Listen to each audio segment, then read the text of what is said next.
Cyber আইনের অধিকতর যাচাই বাছাই চলছে, কারো কণ্ঠ রোধ করতে চায় না সরকার, এমনটা বলেছেন আইনমন্ত্রী মোহাম্মদ আসাদুজ্জামান। বিকেলে রাজধানীতে এক অনুষ্ঠান শেষে তিনি এই কথা বলেন। মন্ত্রী জানান, আগামী সংসদ অধিবেশনেই গুম প্রতিরোধ এবং প্রতিকার এবং মানবাধিকার কমিশন আইন তোলা হবে। কথা বলেন শেখ হাসিনার ভারতে অবস্থান করার প্রসঙ্গেও। মন্ত্রী আরও বলেন, মৃত্যুদণ্ড পাওয়া আসামিরা কি করতে পারে আর কি পারে না তা ভারতও অনুধাবন করছে।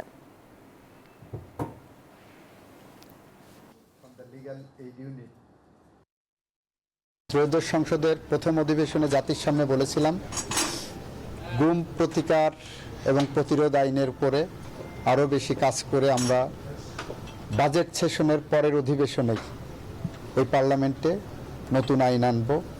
৩-৪টা সেশনে কনসালটেশন করে ফাইনাল স্টেজ করে আমরা এখন সচিব কমিটির সভাও শেষ করেছে এই আইনের উপরে।